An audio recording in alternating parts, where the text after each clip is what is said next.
주님께서 여러분과 함께 마테오가 전한 거룩한 복음입니다.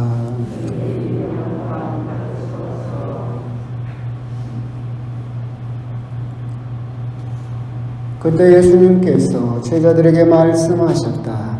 청하여라, 너희에게 주실 것이다. 찾아라, 너희가 얻을 것이다. 문을 두드려라, 너희에게 열릴 것이다. 누구든지 청하는 이는 받고 찾는 이는 얻고 문을 두드리는 이에게는 열릴 것이다. 너희 가운데 아들이 빵을 청하는데 돌을 줄 사람이 어디 있겠느냐? 생선을 청하는데 뱀을 줄 사람이 어디 있겠느냐?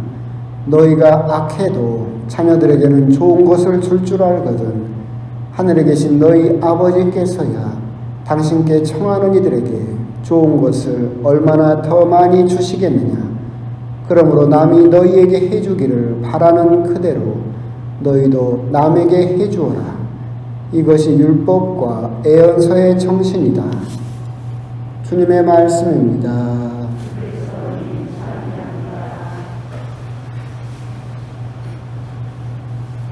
참여해 주님. 또 비가 조금씩 또 오는 밤입니다. 식사들은 하셨습니까? 고개를 이렇게 저으신다고 해도 제가 할 방법은 없습니다. 제가 뭐 라면을 끓여야 될 것도 아니고 이런 게 빈말이에요. 어제 말한 여러분 밥 사줄 생각도 없는데 그냥 물어보는 말 빈말. 미사 얼른 끝나고 가서 식사하세요. 이렇게 배고프신데 뭐 강론을 하면 되겠습니까? 강론 안 할랍니다. 안 하면 제가 사장과 혼나니까 하긴 해야 돼요. 복음 말씀하기 전에 어제 이제 보나 수녀님께서 임하시고 조한나 수녀님께서 저에게 사람 이름을 외우라고 하는 것은 참 어려운 일입니다. 그래도 기억해냈습니다. 조한나 수녀님께서 어제 도착하셨습니다. 그래서 여러분들이 뒤로 돌아보시면 수녀님 잠깐만 일어나 보시면 마스크로 가려지긴 했지만 이제 또 우리와 함께 살게 되신 조한나 수녀님입니다. 박수로 또 환영해 주십니다. 물론 이제 이번 주일에 코로나로 인해서 식사나 이런 건 힘들긴 하겠지만 진짜 여러분들에게 다시 정식으로 인사는 드리겠지만 그래도 오늘 미사 오신 분들이 그래도 또 먼저 환영해 주시면 또 좋을 일일 것 같고 수녀님이 또 오셨고 또 여기서 약간의 혼동이 있을 수 있는데 본당에 계셨던 아가페 수녀님이 분원장, 원장 수녀님으로 승진하셨습니다. 제가 승진시켰습니다. 농담입니다. 또 이래가지고 또 내가 했느니 마느니 하지 마시고 웃으라고 드리는 말씀이고 그래서 뭐 호칭이나 이런 것들 원장 수녀님도 이렇게 막 하시는데 혼동하지 마시고 이제는 원장 수녀님이 아가페 수녀님이시다는 거 또 혼동하지 마시라고 또 드린 말씀입니다. 그것 말고 재밌는 건 없으니까 복음 이야기는 합시다. 오늘 복음은 이제 기도에 대해서 예수님께서 하셨던 그 말씀 뒤에 청하여라, 구하여라, 문을 두드려라 라고 이야기를 하고 계시죠. 그저께 주님의 기도에 대해서 강론을 하면서 제가 그렇게 드렸던 말씀 중에 이 부분을 또 언급하기도 했었는데 우리가 하나님에게 이렇게 무언가를 달라고 기도를 할 때 어떤 청혼 기도 같은 것이 우리들은 좀 부당하게 생각될 수도 있고 그런 기도를 하면 안 된다. 건강을 주십시오. 돈 좀 잘 벌게 해주십시오. 출세하게 해주십시오. 그런 기도를 하면 안 된다라고 생각하는 경향이 있는데 오늘 복음을 보면 예수님께서 뭐라고 하십니까? 구해라, 청해라, 문을 두드려라. 그러면 하느님께서 너희들에게 얼마나 더 좋은 것을 주시겠느냐라고 하셨던 부분과 연관되는 부분이죠. 물론 문제는 뭐가 있다고 그랬습니까? 주님의 기도에서 가르쳐 주신 것은 너희들이 청하는 것 이전에 무엇을 먼저 청해야 된다? 하느님의 뜻이 나에게서 이루어지는 것을 먼저 청하고 나서 너희들이 원하는 것을 청해야지 하느님의 뜻을 무시하고 무조건 내가 원하는 것, 그것만을 청하는 기도가 이루어져서는 안 된다라고 하는 것이 주님의 기도의 가르침이었다라고 한다면 오늘 복음에서는 그것보다도 조금 더 우리들에게 희망을 주시는 말씀이죠. 너희들이 원하는 것 그것을 구해라, 청해라, 문을 두드려라. 그럼 하느님께서 너희들에게 차고 넘치도록 되돌려 주실 것이다 라고 하는 거죠. 이 부분에서 제가 항상 드리는 말씀이지만 참 재밌는 건 이 모든 구하여라, 청하여라, 문을 두드려라 라고 하는 것은 동사라고 그랬죠. 그 말은 무슨 말입니까? 기도는 동사다라고 하는 거죠. 기도는 명사나 형용사가 아니에요. 기도는 어떻게 가만히 앉아서 아무것도 안 한다라고 해서 그것을 기도라고 부를 수도 없고 있겠죠. 부족하겠지만. 그리고 또 형용사, 뭔가 뭐 감동적이다, 뭐 기분이 좋다, 뭐 이런 것도 긴가? 하여튼 그런 식으로 기도가 이루어지는 것도 아니고 기도는 다 동사로 되어 있다. 구해라, 청해라, 문을 두드려라. 이 말은 기도는 그냥 입 벌리고 감나무 밑에 누워있다라고 하는 것이 기도가 될 수 없다. 그 감이 내 입으로 떨어지게 하려면 너희들은 뭘 해라? 감나무를 발로 차라. 그래야 감이 떨어질 거 아니냐.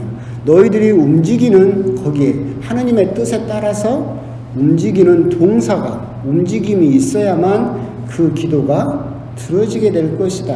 박수도 두 손바닥이 부딪혀야 소리가 나듯이 하느님 혼자 막 한다고 해서 소리가 나는 것은 아니다. 거기에 맞춰서 너희들이 함께 구하고 청하고 문을 두드리는 하느님의 뜻에 맞춰서 움직이는 것이 있어야만 그 기도는 들어지게 된다. 어려울 것도 없어요. 누누이 말했잖아요. 여러분들이 여러분 자녀들에게 맨날 했단 말이에요. 그러잖아요. 공부는 언제 해라? 평소에 해라. 그러니까 여러분들 자녀한테 그러죠. 맨날 하는 거잖아요. 공부를 안 해놓고 시험에 합격하기를 바라는 것은 뭐예요? 도둑놈이잖아. 여러분도 다 뻔히 알아. 그래서 자녀들한테 맨날 평소에 공부하라고 그래요. 그렇게 공부를 해야 시험에 합격할 거 아니에요. 기도도 똑같다라고 하는 거예요. 나는 아무것도 안 하고 하느님에게 알아서 다 해주세요. 이렇게 기도가 이루어지는 것은 아니다. 즉 오늘 복음에서 구하여라, 청하여라, 문을 두드려라 라고 하는 것은 모두 동사로 이루어져 있다. 인간의 협조를 요구하고 있다라고 하는 거죠. 이렇게 하느님께 기도를 드리면 하느님께서 오늘 장담하신 것이 뭡니까? 반드시 들어주시겠다라고 장담을 하셨다라고 하는 거죠. 근데 기도가 잘 들어지던가요? 기도가 잘 들어져요? 이게 조금 문제가 있는 것 같아요. 하나님께서는 100% 그 기도에 응답을 해주시겠다라고 하셨는데 내가 기도를 해보면 잘 안 들어질 때가 더 많은 것 같다라는 생각이 들 때도 있어요. 근데 제가 드렸던 말씀은 그거였잖아요. 하나님의 응답은 반드시 있다. 근데 우리가 원하는 식으로 이루어지는 것은 아니다. 우리가 기도를 하면 내가 원하는 때, 내가 원하는 방법으로 들어져야만 그 기도가 들어졌다라고 생각을 하죠.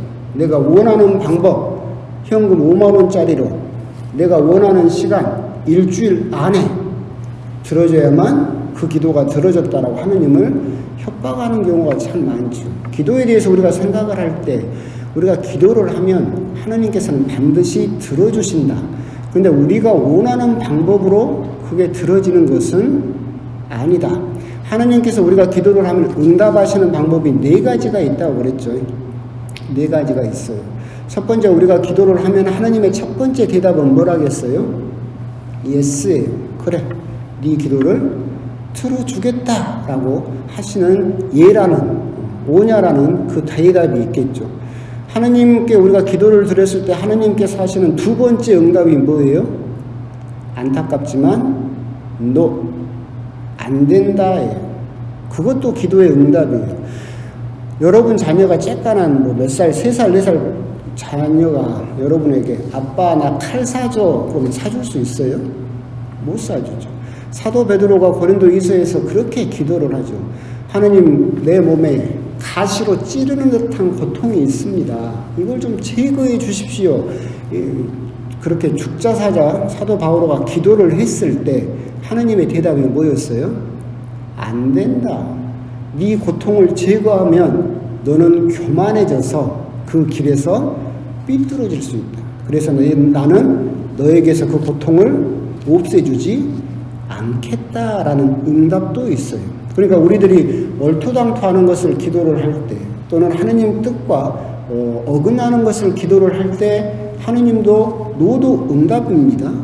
안 된다라고 하시는 경우가 있다. 하느님께서 하시는 세 번째 응답은 뭐냐면 기다려라 라입니다. 아직 때가 차지 않았다라고 하는 거죠. 그러니까 구약 성경을 보면 그 사무엘의 어머니에게, 그 사무엘 어머니가 계속해서 아이를 못 낳죠. 한나가. 그래서 계속 기도를 합니다. 아이를 좀 갖게 해달라고. 그때 하느님께서 응답을 하셨어요. 뭐라고 하셨어요? 아직 때가 아니다. 기다려라. 그리고 나서 나중에 사무엘을 갖게 하셨죠. 이것도 역시 세 번째 응답입니다. 우리들은 원하는 때에 그 기도가 들어져야 된다고 생각을 하지만 하느님께서는 우리가 기도를 하면 언제? 당신이 원하는 때에 그 기도가 들어진다. 즉 우리들에게 하시는 세 번째 응답은 기다려라 라는 응답을 하실 때도 있죠. 네 번째 응답도 있어요. 네 번째 응답은 뭐냐면 이게 더 낫다. 너한테는 이게 더 좋은 거다. 우리들은 이걸 청했는데 솔로몬도 그랬죠. 솔로몬이 하느님에게 이렇게 청을 했을 때 하느님께서 이게 더 너에게는 좋은 거다 라고 그것을 바꿔서 주시죠. 결국 우리가 기도를 했을 때 우리는 뭔지도 모르고 막연히 청을 했을 때 하느님께서 우리들에게 하시는 응답은 네가 그렇게 청하는 것보다는 너를 위해서는 이게 더 너에게 낫다라고 바꿔서 들어주실 때가 있다. 구하여라, 청하여라, 문을 두드려라. 하느님께서는, 예수님께서는 언제든지 우리가 기도를 하면 그렇게 다 들어주시겠다라고 했는데 과연 그럴까라는 의심이 들 때 그런 의심을 할 필요는 없어요. 우리가 하는 기도를 하느님께서는 반드시 응답해 주신다. 하지만 우리가 원하는 방법으로, 우리가 원하는 때에 하시는 것이 아니라 하느님이 원하는 방법으로 하느님이 원하시는 때에 하실 때도 많다라고 하는 거, 그런 부분에 대해서 우리들은 또 생각하실 필요가 있죠. 또한 그러면서 우리가 오늘 한 가지 더 마지막으로 묵상해 볼 필요가 있는 게 뭐냐면 구하여라, 청하여라, 문을 두드려라 라고 할 때 우리가 반드시 기억해야 되는 것은 원하는 것을 청하지 말고 필요한 것을 청해야 돼요. 우리가 이걸 구분할 수 있어야 돼요. 구하여라, 청하여라, 문을 두드려라. 그래서 우리들은 막 기도를 하는데 여러분들이 곰곰이 생각할 필요가 있는 게 이게 정말 내가 원해서 기도하는 것이냐 아니면 정말 나에게 필요해서 기도하는 것이냐, 이것을 구분할 필요가 있어요. 무슨 말이냐면 우리가 정말로 기도를 하는 것은 원하는 것을 기도해야 돼요? 필요한 것을 기도해야 돼요? 필요한 것을 기도해야지. 그게 하느님에게 닿는 기도예요. 근데 우리들은 막연히 원하는 것을 그냥 나도 원한다라고 생각해서 기도를 하는 경우가 참 많아요. 옆에 집 자식이 서울대 가니까 우리 집 자식도 서울대 가게 해주십시오. 옆에 집이 좋은 차로 바꾸니까 우리도 돈 많이 벌어서 좋은 차로 바꾸게 해주십시오. 내가 원한다고 생각을 해버리는 거예요. 근데 그런 기도를 막 했는데 하나님이 들어줘요, 안 들어줘요? 안 들어줄 때가 더 많아요. 왜? 그게 나에게 필요한 것은 아니니까. 우리가 기도를 할 때 정말로 이게 내가 필요해서 기도를 하는 것인지 아니면 그냥 막연히 원해서 갖고 싶고 하고 싶어서 그걸 원하는 것인지 그걸 구분할 필요가 있다. 그래서 내가 원하는 것을 내 마음대로 막 기도를 해놓고 하느님은 그렇다면 그 기도에 대해서 뭘 줘요? 나에게 필요한 것을 주시지. 그런 경우가 참 많아요. 나는 그걸 내가 원한다고 생각해서 이거 주세요라고 막 기도를 했는데 하나님이 보시니까 그거보다는 너에게는 이게 더 필요한 거야. 이게 있어야 너는 살아가는 거잖아. 그래서 이걸 주시는 경우가 참 많다. 그래서 우리가 기도를 할 때 이걸 식별할 수 있어야 돼. 내가 지금 하나님께 어떤 청을 드리고 있다라고 한다면 정말로 이것이 나에게 필요한 것인가? 아니면 그냥 원하고 있는 것인가? 원하고 있는 것과 필요한 것의 차이는 뭐예요? 원하는 것은 없어도 사라져요. 필요한 것은 없으면 죽어요. 그러잖아요. 그 차이를 잘 구분할 수 있어요. 그래서 우리들은 마치 그냥 다른 사람들이 뭐 이렇게 살고 저렇게 살고 그러니까 나도 그게 없으면 안 될 것 같고 그래서 막연히 거기에 따라가면서 내가 원하는 것을 청하면서 그 기도가 들어지지 않는다고 실망하고 있지는 않는가. 정말로 내가 기도하는 것이 나에게 정말로 필요한 것인가. 그 부분에 대해서 우리들은 조금 먼저 식별할 필요가 있다. 그리고 나서 구하고 청하고 문을 두드리면 하느님께서는 반드시 어떤 대답이 되었든 우리들에게 대답을 해 주실 것이다 라고 하는 점, 그런 점에 대해서 한번 곰곰이 묵상을 하시면서 여러분들이 하나님께 기도를 드리고 있는 것, 거기에는 그렇게 하나님께서 반드시 기도를 들어주실 것이다 라는 신뢰를 가지고 기도를 하고 있는가, 그리고 내가 그 기도를 드리는 것이 정말 나에게 필요한 것인가, 그 부분에 대해서 한번 곰곰이 좀 묵상을 해보셨으면 좋겠습니다. 아멘.